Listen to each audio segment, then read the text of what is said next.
Beijing, April 13, UPI. A 6.9 magnitude earthquake struck western China Wednesday, the U.S. Geological Survey reported, with Chinese media reporting casualties.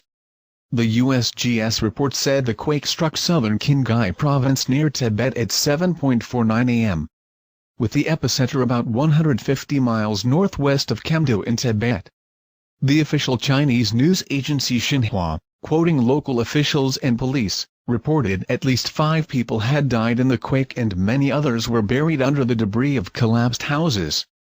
The report said the China Earthquake Network Center measured the quake's magnitude at 7.1 with the epicenter in Jiegu County.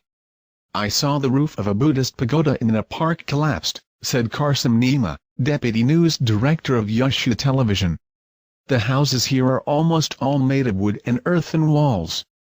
Some collapsed when the quake happened," he said. There were at least 3 aftershocks, the report said. Xining is the capital of Qinghai province. The report said Jiegu is sparsely populated, but authorities said they feared the causalities would be high.